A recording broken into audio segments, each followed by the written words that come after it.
This is the practice of mentoring, and this is episode number 9. Hello, I'm Doug Lawrence, and welcome to the practice of mentoring. I am an international mentor, and I have my Certificate of Achievement Mentoring and my Certificate of Competence Mentor from the International Mentoring Community. I'm currently working on my Certificate of Competence Journey Mentor, and that Journey Mentor certification will expand my practice to include mental health, mental well-being, post-traumatic stress, and operational stress injury, or OSI. But today, I wanted to share with you some tips on executive and leadership mentoring. So I have 9 tips that we're going to take a look at. So the first is listen to your present. You're going to go, listen, you mean presence? Well, no, I mean present. And what we're after from that is you need to be able to put aside what you've been working on and be present. Let me give you an example.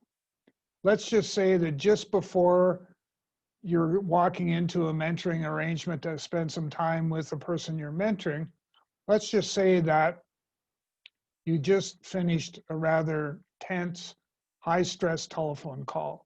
And you've got all these thoughts mulling about in your head as you're getting ready. And in fact, you may already be in the throes of that mentoring arrangement.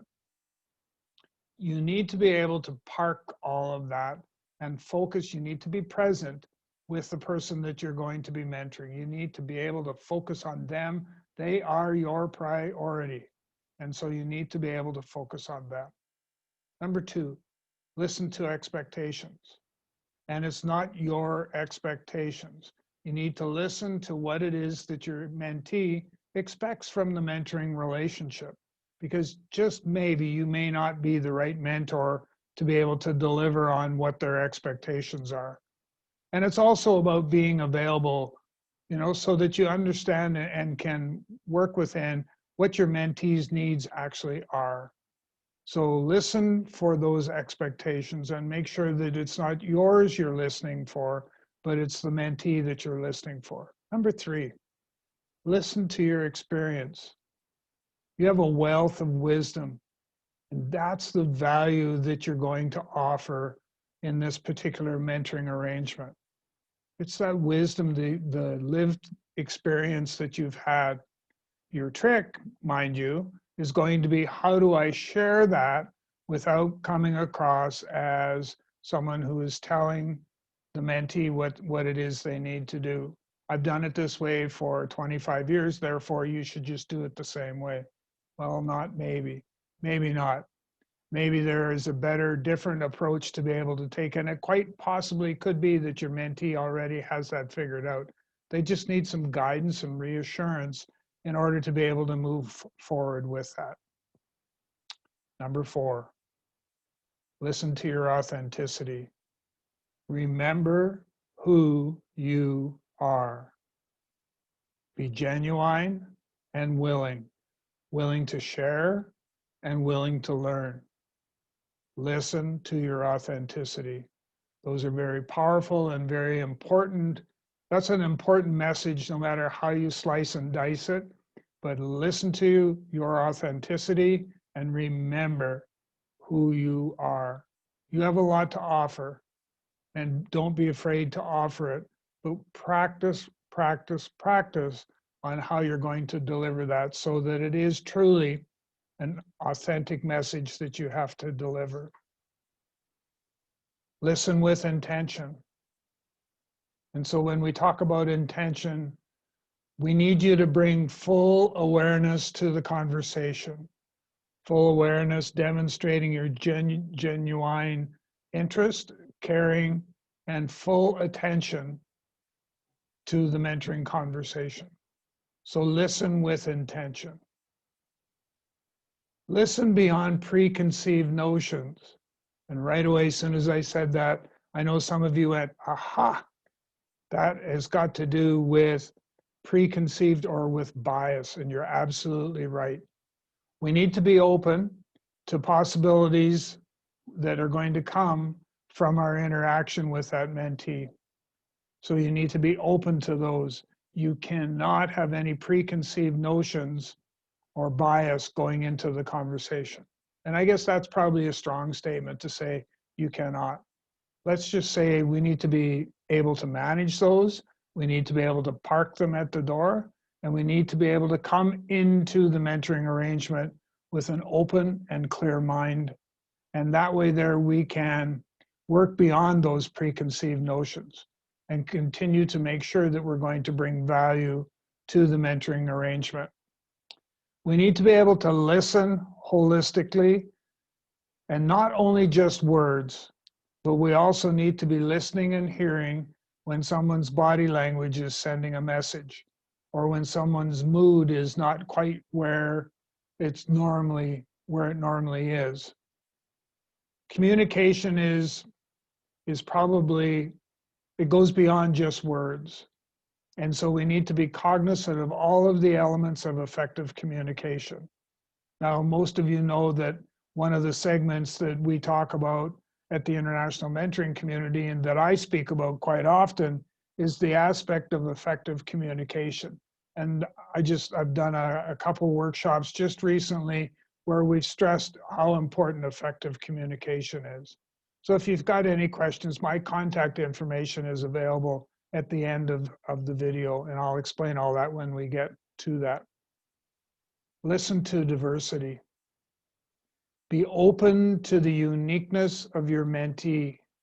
Remember what we always talk about, where we say each mentoring arrangement or each relationship is unique, and we therefore need to customize how we're going to deliver that mentoring to that particular individual. And diversity is no different. Be open to the uniqueness of your mentee, customize the mentoring that you're delivering to meet their needs, and to be in alignment with, some very strong diversity policies. And finally, the last point for today is listen to silence. I thought I probably had you there just for a moment. Listen to silence. Silence can be the pause that can bring forth some really important insight. I find that when I'm working with people who are struggling with mental health challenges, that the power or the gift of silence can sometimes generate some really interesting outcomes. And so we need to leverage the power of silence as much as we possibly can as well. And don't feel that you have to fill the void of silence, that you have to fill that with talking, because it could very well be that your mentee is processing a lot of the information and stuff that you've talked about. Just like you're doing today when you're listening to me talk, is you're processing and saying, oh yes, I remember doing that, or I'm going to struggle doing that, or I'm going to have a difficult time. And so just be cognizant of the fact that silence is not a bad thing. Silence does have its place in the mentoring arrangement, so respect that. And so as we draw to a close, we've covered off 9 points today. We've covered off the aspect of listen to your present, listen to expectations, listen to your experience, listen to your authenticity, listen with intention, listen beyond preconceived notions, listen holistically, listen to diversity, and finally, listen to silence. All 9 of those, each has their place in that mentoring arrangement. And so I encourage you to take a look in the mirror, to do some reflection, and see where you feel that you fit in all of those. So in closing, if you want to reach out and have a conversation, please feel free to do so. My contact information is included in the show more notes at the end of the video. And just quickly, it's www.talentc, so the word talent with the letter C on the end.ca, or you can reach me by email at doug.lawrence, and that's doug.lawrence. Sorry, let me rephrase that. It's doug.lawrence, LAWRENCE, at talentc, so talent with the letter C on the end.ca. And I'll do my very utmost best to get back to you as quickly as I can. I'd also like to ask one tiny small favor is as you listen to this right through to the bitter end, if you wouldn't mind liking, subscribing, commenting, and or sharing the video, I would be most grateful to you for doing so. The more people that we can get the message out, the more people that will benefit from the information that we're sharing here today. And who knows, I'm running a mentoring circle this Saturday. If you need information on that, check out the website or on LinkedIn. I just posted it here a little while ago. Come and join us for a virtual mentoring circle where we talk about all things mentoring. And until we meet again, make every moment a mentoring moment. Have a great day.